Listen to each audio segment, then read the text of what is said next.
All right. What an honor. We get to chat with Nicole Fernandez, who is running for city council for San Mateo, District 2. Yeah, excited to So, be here, Bert. yeah, thank you for joining me. So, Nicole, first of all, the reason why I do this is because, as you know, I'm a realtor. And when I go back and talk with some of the homeowners that I've helped in the past, oftentimes they couldn't even name a city council member. And I find that quite sad, to be Yeah, honest, because I believe that, the local government is even more important than what happens from a national perspective. But yet everyone has a opinion about what's going on nationally. absolutely. So because of that, I'm trying to create this series, hopefully getting people a little more involved and interested in local politics. So thank you again for joining me. My pleasure. Okay. So first, let's I have a question. Sure. District 2. Yes. What are the boundaries of District 2? Yes, so it is the dynamic and versatile neighborhoods of North Central, North Shoreview, and the downtown. Got it. Got it. Does that include San Mateo High School? Yes, Okay. I live a My block alma from mater. there. Hey, go Bearcats. I'm like a block from there. It's a great school. I love taking my evening walks by there because it feels like such like a Hollywood, like the kind of the Hollywood concept of what like it feels like Grease should have been filmed there. It's just Oh, such a totally. it's such a great like visually striking school. I love that it's in my backyard or That front is yard as it is. awesome. Well, it's actually I walked there, a couple months ago, and it is way nicer than it was when I went there. To be honest. I mean, it's a good it's ever changing because I'm like you. I'm a local girl, and I went to Carlmont and Mhm. Belmont, and so I recently had my 20th anniversary, 20th reunion, and I was just surprised at how much it had changed, but how much it hadn't. I think there's always Yeah, that nostalgia factor when you go back to your high school. totally, totally. All right. So, like you mentioned, you grew up in the Bay Area. So, tell me what brought you to San Mateo. Um, First of all, I love San Mateo. So I'm San Mateo County born and raised. Child of immigrants who was actually born in the district at the former Mills Hospital. So I'm actually the first American on both sides of my family, which is pretty awesome. I love San Mateo so much because it's really an amazingly diverse, sophisticated city, much more cosmopolitan than people give it credit for. So I've been involved in San Mateo County sort of local issues for a really long time. I'm a public servant for my whole career, working for different members of the California state legislature, being involved in different nonprofits in this area. Grew up here, obviously. And when I was looking to purchase my first home, back when you were on a public servant salary about, I don't know, 12, 13 years ago, I really wanted to purchase in San Mateo because one, it was affordable, but two, in the neighborhood that I happened to choose, which is North Central, where I've lived for 12 years, it's walkable and it's equidistant between two downtowns, San Mateo and Burlingame. It's really diverse. It's a friendly community, and some of the best. You will find some of the best Mexican food on North B Street. So if you can put me in walking distance to quality Mexican restaurants, you salute me. I love it. I love it.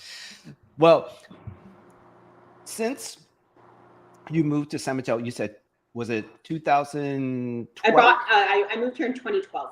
2012. Okay. And what, and you've been in, politics for a little while. That's your background, correct? Yeah, I've been in politics for 20 years. Okay. So now, but you didn't run for office. Is that correct? No, no, no, no. Okay. So then what? I always saw myself as someone who was like in the background.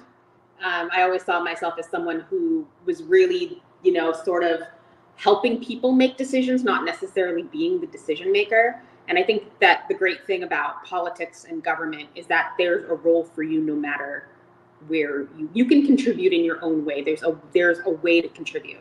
And for me, having been a supporting actress for as long as I've been, I really saw an opportunity when my district moved to districts, when the city moved to districts. I really sort of saw a role for me to sort of taking a lead role. You're not going to find a lot of people who are my age, and have my background and have my life experience that bring as much to the table as I do when it comes to policy, creativity, relationships, and experience. And I really think that we need somebody like that on our council. I've observed in my role, as a working for a state legislator, I have a bird's eye view of what works and what doesn't work in different cities. And I have relationships with all of our elected officials up and down the peninsula and beyond. And you really need someone who can hit the ground running, and I know I can do that. That's wonderful, because I know that's hard. That's hard to do for a lot of people. And It's nice to know that you have that background to support yourself. Now, I have been going through your website, and one of the key priorities for San Mateo is to have better governance. Now, if you were elected, no, I should say, when you get elected, what would you change to improve this?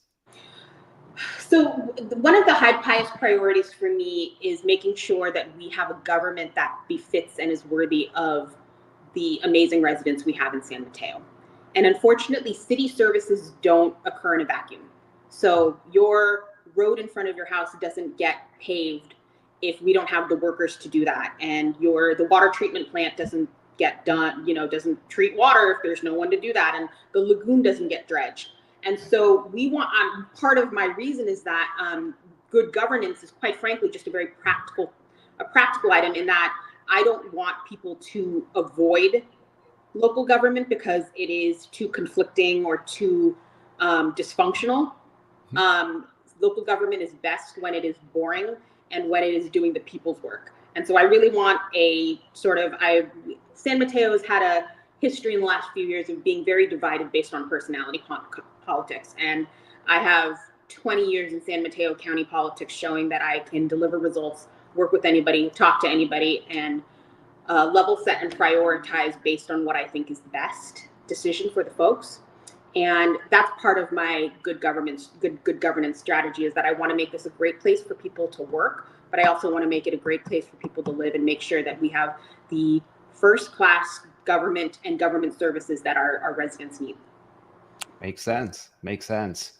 Now, I generally feel like we have classes here in the Bay Area. Well, I should say in America as a whole, because you have upper class, middle class, and we have low income, right? And based on population, we can make a little diamond, right?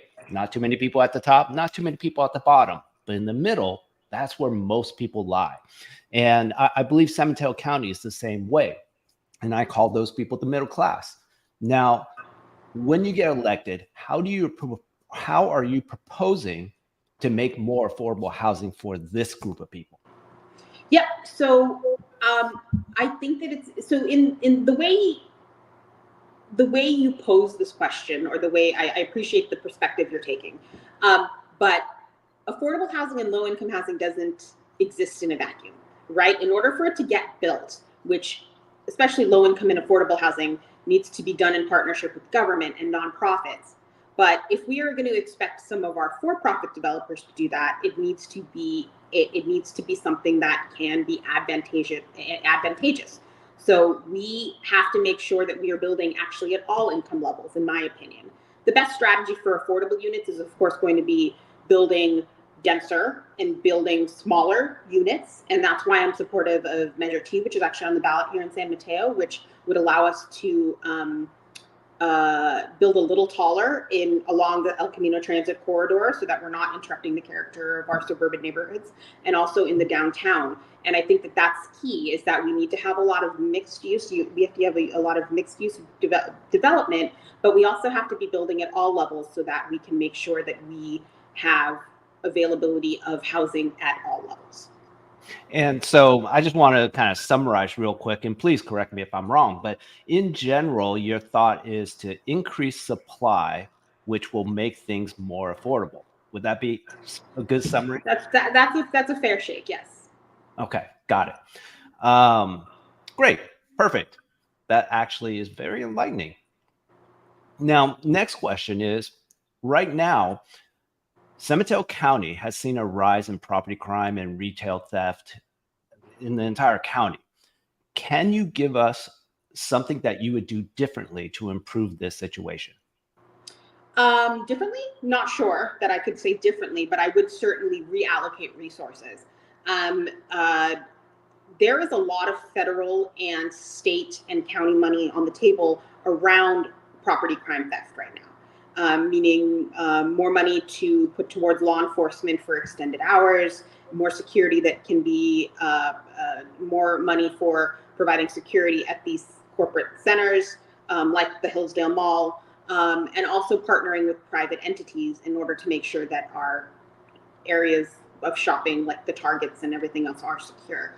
And so I think that it's incumbent on us to make sure that we are forming partnerships with our communities around us that sort of reflect the same demographics, like Belmont and San Mateo and Burlingame, because a lot of the property theft has been happening in Burlingame as well, not just in sort of the commercial centers, but also homes as well. And I think that it's really important for us to advocate for the resources that we are due. We pay a lot in taxes. We are very, we're very lucky to be, some parts of our community are very affluent.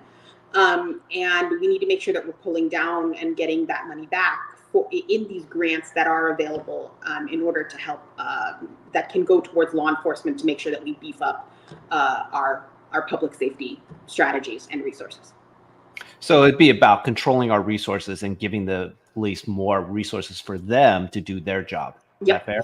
Yep. Love it. Love it. All right. Those are the hardball questions. Cool.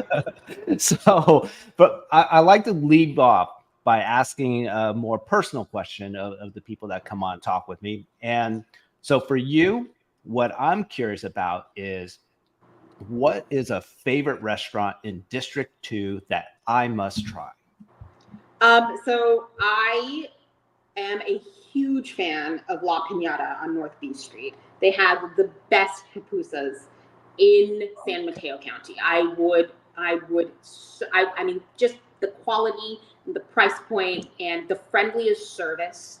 La Piñata on North B Street is like just my favorite. If you have not eaten there, you are missing out. I'm glad you mentioned that, because you know what? There's so many people that don't venture that far on B Street. Is it B Street, right? Yeah, so it's B Street, but like sort of north of that sort of pedestrian mall block. It's where a lot of our Hispanic businesses are. And La Piñata is right there next to the Italian American Social Club. And it is I mean, a lot of people in the community know about it, but I will continually spread the love for La Piñata. I mean, when I'm having a bad day, I am just going to go and eat pupusas because that will make anybody feel better. I love it. I love it. Mexican food's your jam. Yeah, it is totally my jam. Because I'll say this is that, well, first, tell me, what am I supposed to get there when I go? I'm sorry? What am I supposed to get? Oh, yeah. So they have, like I said, their pupusas are amazing. And it is, and I'm sorry, I think I might have said Mexican food. I meant Salvadorian food. I apologize. Let me just correct myself there. Excuse me. And the pupusas, any of the pupusa, the beef or the chicken or the cheese. I'm a cheese girl myself, but just a good cheese pupusa with some crema and their awesome cabbage mixture, and you are set for the day. That's awesome. All right, I'm totally hungry. I didn't have lunch yet, so I'm heading there right now. Good life decision. All right, Nicole. Well, hey, that's all I have for you today. Thank you again for coming to talk with me. And I wish you the best of luck in your campaign. How is it going, by the way? Feel good. And, it's in the voters' hands, and they're going to make the best decision for the district. They always do, don't they? They always do. All right, Nicole. Well, take care of yourself and good luck. Take care. Bye, Bert. Bye.